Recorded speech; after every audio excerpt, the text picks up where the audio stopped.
Bonjour à toi et bienvenue sur ma chaîne La Vérité demeure. Je suis Emmanuel Cadet. Alors pour commencer, je te souhaite une très bonne année. Je suis un petit peu en retard dans mes vidéos. Tu vois, il y a eu toutes les fêtes, il y a eu pas mal de choses, mais donc je reviens pour te donner donc ce nouveau contenu. Aujourd'hui, je souhaite te parler d'un sujet en particulier qui est les prophètes et l'importance des prophètes. Mais avant de te parler des prophètes, je dois d'abord aborder une chose qui me paraît importante en lien avec les prophètes. Et il s'agit de la notion de vérité. Euh, il y a une très grande différence entre la façon de penser des hommes de la vérité et la façon de penser de Dieu sur ce qu'est la vérité. Pour les hommes, le problème des hommes, c'est qu'ils sont très changeants et que pour eux, il y a plusieurs sortes de vérités. Par exemple, il y a des demi-vérités. Il y a des choses qui sont vraies, mais sorties de leur contexte. Donc, est-ce que c'est toujours des vérités? Il y a des vérités qui sont provisoires. Par exemple, cette année, la tendance, c'est le violet, par exemple. Enfin, je sais pas si c'est le violet cette année, mais et du coup, tout le monde va se mettre à porter du violet. Mais l'année suivante, c'est terminé. C'était une vérité provisoire. Une autre vérité provisoire, tout le monde à un moment donné était persuadé que la Terre était plate. Bon, il y en a encore qui sont persuadés que la Terre est plate. Mais bon, les données nous ont montré que ce n'était pas le cas. Donc ce qui était donné comme une vérité à l'époque ne l'est plus par la suite. Une autre façon de penser par rapport à la vérité, c'est s'il y a autant de gens qui croient ça, une majorité et qu'il y a une minorité qui croit autre chose, c'est que forcément, la chose qui est crue par le maximum de personnes, ça doit être la vérité. Vous savez bien aussi, enfin, tu sais bien que les politiciens, ils sont persuadés, chacun dans leur parti, ils ont la vérité. C'est ce qu'ils professent de leur côté. Euh, donc, comme tu le vois, l'homme est très changeant et ses vérités, elles sont pas très fiables. C'est difficile de se confier en l'homme. Maintenant, laisse-moi un petit peu te parler de Dieu et de sa façon de faire. Ces vérités, elles sont éternelles. Elles sont éternelles. En fait, laisse-moi te lire une petite écriture. Donc, ça se trouve dans Doctrine et Alliance 93, verset 24. Voilà ce que ça dit. Et la vérité, c'est la connaissance des choses telles qu'elles sont, telles qu'elles étaient et telles qu'elles sont à venir. Donc en fait, peu importe l'opinion des gens, si les gens décident un jour que les choses au niveau social doivent être différentes, ça change pas la vérité de Dieu qui a dit que c'est comme ça l'était autrefois, ça l'est aujourd'hui et ça le sera plus tard. Et pour moi, c'est réconfortant de pouvoir mettre ma confiance dans quelqu'un qui est stable et de pas me remettre dans la confiance de l'homme qui est si changeant en fonction des saisons, des époques, des circonstances. C'est rassurant pour moi de savoir que Dieu donne des vérités qui sont éternelles. Alors, maintenant, Dieu n'est pas un politicien. Les vérités qu'il va te donner et qu'il va me donner, elles vont pas forcément te faire plaisir. Il est pas là pour flatter les gens et les caresser dans le sens du poil. Il est là vraiment pour leur dire les conditions et si on va droit dans le mur et les choses qu'il faut changer. Donc on va entendre parfois des choses qui nous font pas plaisir, parce qu'on a besoin de changer. Mais les gens ont envie d'entendre que tout va bien, que ce qu'ils font c'est parfait, que la vie qu'ils mènent, et ça leur fait du bien. Ils ont rien à changer comme ça. Alors maintenant, laisse-moi revenir au prophète et laisse-moi te donner une de ces vérités éternelles. Elle se trouve dans l'Ancien Testament. Je te la lis, elle se trouve dans Amos 3, verset 7. Car le Seigneur, l'Éternel, ne fait rien sans avoir révélé son secret à ses serviteurs les prophètes. Écoute la profondeur de cette écriture. Il ne fait rien, il n'intervient pas sans d'abord avertir les prophètes. Les prophètes sont donc les porte-paroles de Dieu. Alors, peut-être tu me diras, il peut pas venir directement dire les choses. Et en ce sens, j'ai envie de te dire que il le fait à titre individuel. Il nous révèle des choses à nous personnellement. Souvent, quand il passe par l'intermédiaire d'un prophète, c'est pour nous donner quelque chose de plus général, la manière de vivre d'un peuple, d'une nation entière qui va droit dans le mur et de donner des avertissements. Là, il passe par l'intermédiaire d'un prophète. Alors, pourquoi il fait ça? Pourquoi il n'intervient pas tout le temps? On m'a souvent posé cette question, mais pourquoi il n'intervient pas tout le temps? Je vais te donner un exemple qui est pour moi parlant et je pense que tu pourras certainement t'identifier à ça. Est-ce qu'il t'est déjà arrivé de conduire? Tu es là avec ta voiture en train de conduire dans la rue et soudainement tu regardes dans ton rétroviseur et derrière tu vois une voiture de police. Alors, t'as rien fait de mal, hein, mais il y a une voiture de police qui est derrière. Elle n'a pas allumé ses gyrophares, tu n'as pas fait d'infraction. Mais soudainement, qu'est-ce que tu fais toi? Tu regardes l'aiguille de ton compteur. Tu vérifies surtout que l'aiguille ne dépasse pas. Ensuite, tu regardes dans ton rétroviseur et tu regardes bien la police derrière et tu espères que la police derrière voit bien que tu n'as pas dépassé. Tu es soudainement devenu la personne la plus aimante et respectueuse de la loi. Je suis sûr que ça t'est déjà arrivé.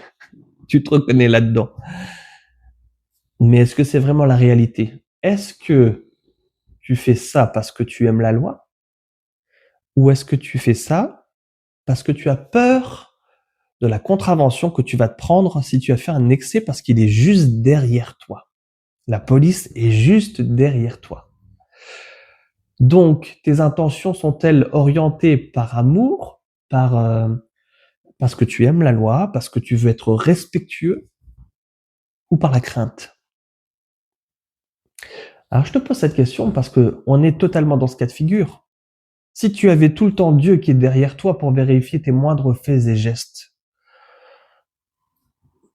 tu serais toujours en train de te dire si je fais pas ça, il va me tomber dessus, il va faire ça, et donc je vais avoir ça comme punition. Est-ce que c'est une obéissance par crainte? C'est une ou par amour? Finalement, si tu obéis, c'est parce que tu as peur des représailles, tu as peur de ce qui pourrait se passer. Mais Dieu, il est pas comme ça.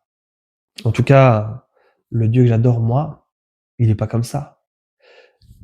C'est son souhait le plus cher que tu obéisses au commandement. Mais il va pas te forcer à le faire. C'est pour ça qu'il peut pas rester derrière toi tout le temps. Il veut que ça soit un acte de foi et il veut que tu le fasses, l'obéissance, que tu sois obéissant par amour pour lui, parce que tu as choisi de le faire, parce que tu l'aimes et pas parce qu'il est tout le temps derrière toi. Maintenant, dans cette grande aventure terrestre que toi et moi on vit, notre Père Céleste, il se dit je peux pas les laisser comme ça tout seuls sans donner des directives. C'est pas possible. Si je les laisse tout seuls, sans directive, ils vont faire n'importe quoi. Et moi, en tant que père, oui, je me dis la même chose.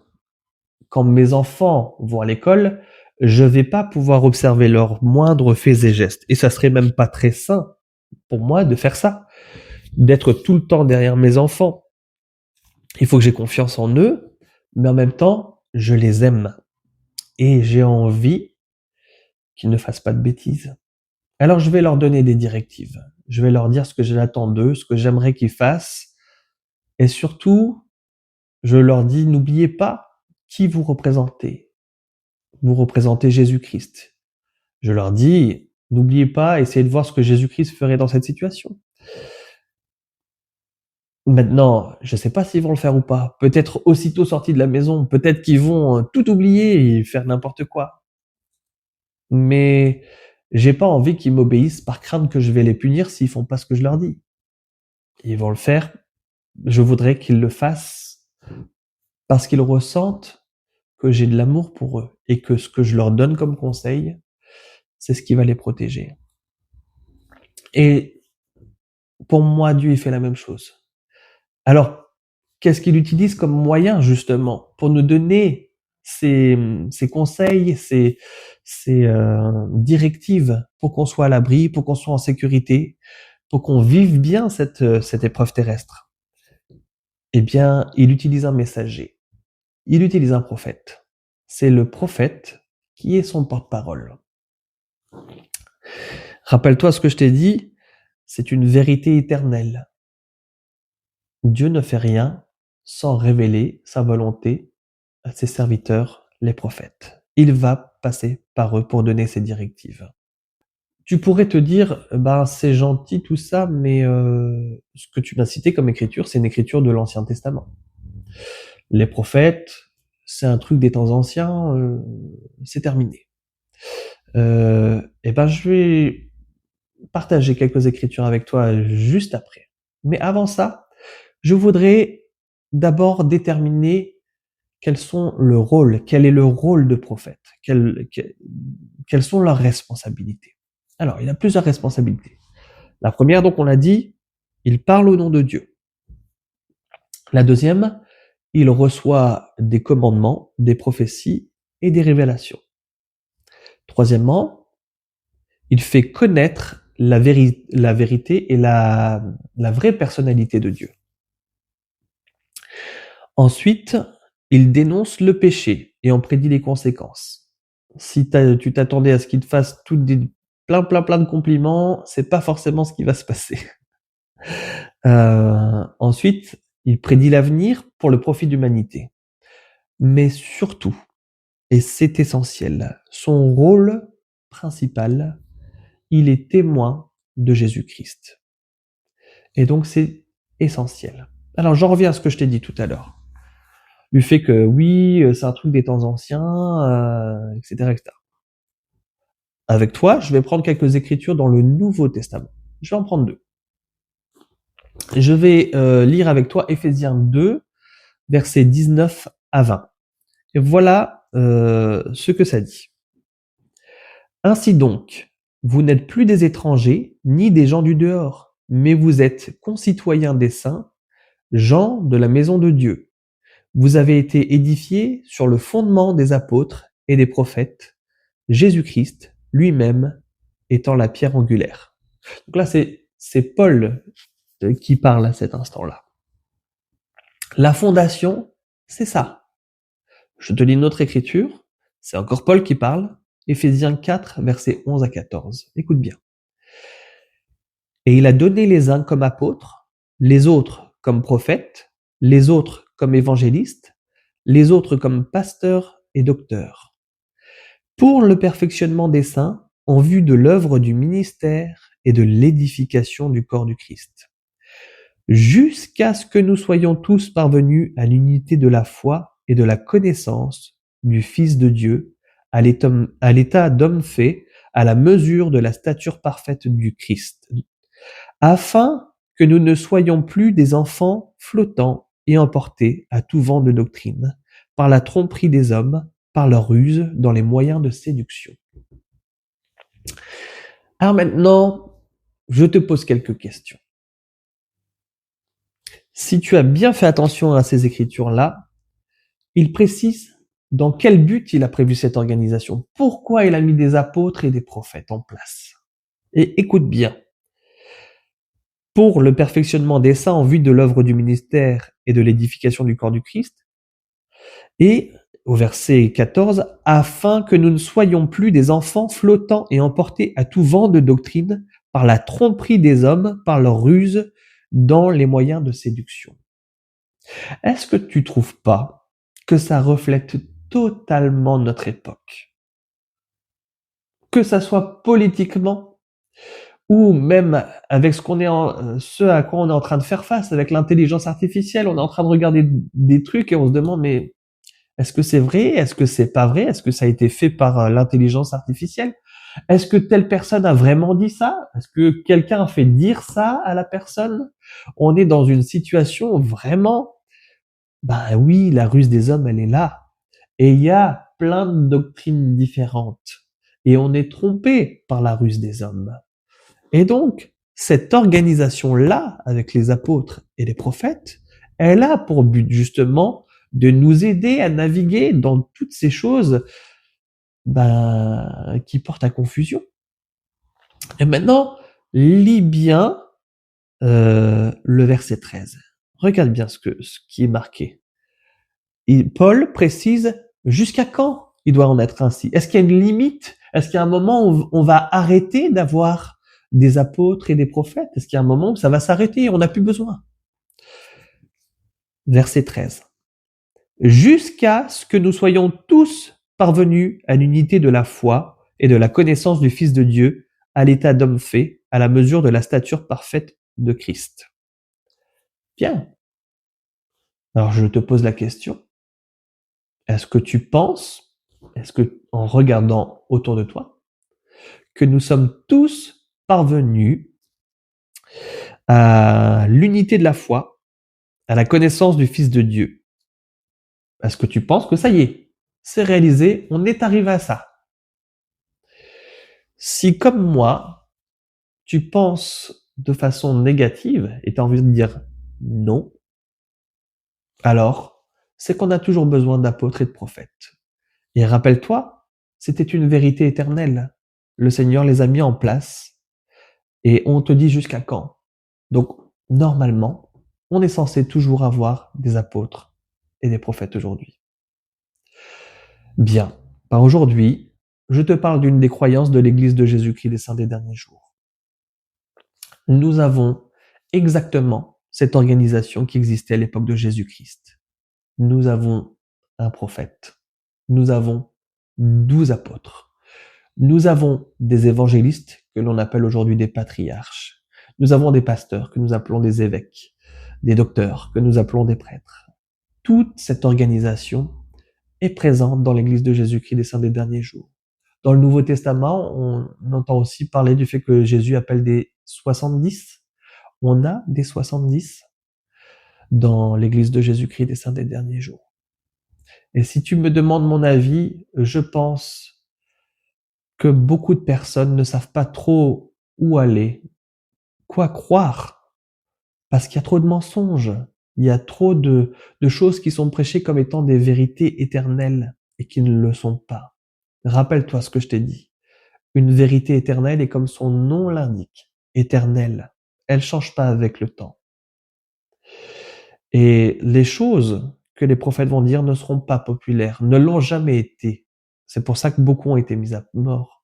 Mais elles ne changent pas pour autant le fait que ce sont des vérités. On n'a jamais eu autant besoin de prophètes que de nos jours. Nos circonstances sont tellement différentes, tellement. Est-ce que tu dis quoi que ce soit dans le Nouveau Testament sur l'intelligence artificielle? Bah non. On fait face à des challenges, à des défis aujourd'hui qui sont très différents de ceux de l'époque. Ça ne veut pas dire que tout ce qui a été écrit dans le passé n'est plus valable pour nous aujourd'hui, mais il y a des nouvelles choses auxquelles on fait face qui n'existaient pas à l'époque. Et on a besoin de ces choses-là. Et la question maintenant qui va se poser, c'est à chaque fois qu'un prophète est appelé et qu'il reçoit des directives de Dieu, il doit les mettre par écrit. Pourquoi il n'y a rien après la Bible? Pourquoi ça s'arrête? Ça va être le sujet de la vidéo suivante. Donc reste bien sur ma chaîne et la prochaine fois je te parle de ce qui s'est passé et pourquoi il y a eu une interruption et pourquoi à nouveau il y a des apôtres et des prophètes. Sur ce, je te dis à bientôt et n'oublie pas, si tu es intéressé dans le lien de la description, je te donne le lien du site officiel de l'Église et un lien pour télécharger le livre de Mormon, un autre témoignage de Jésus-Christ. Donc un de nos livres d'écriture. Et sur ce, je te dis à bientôt.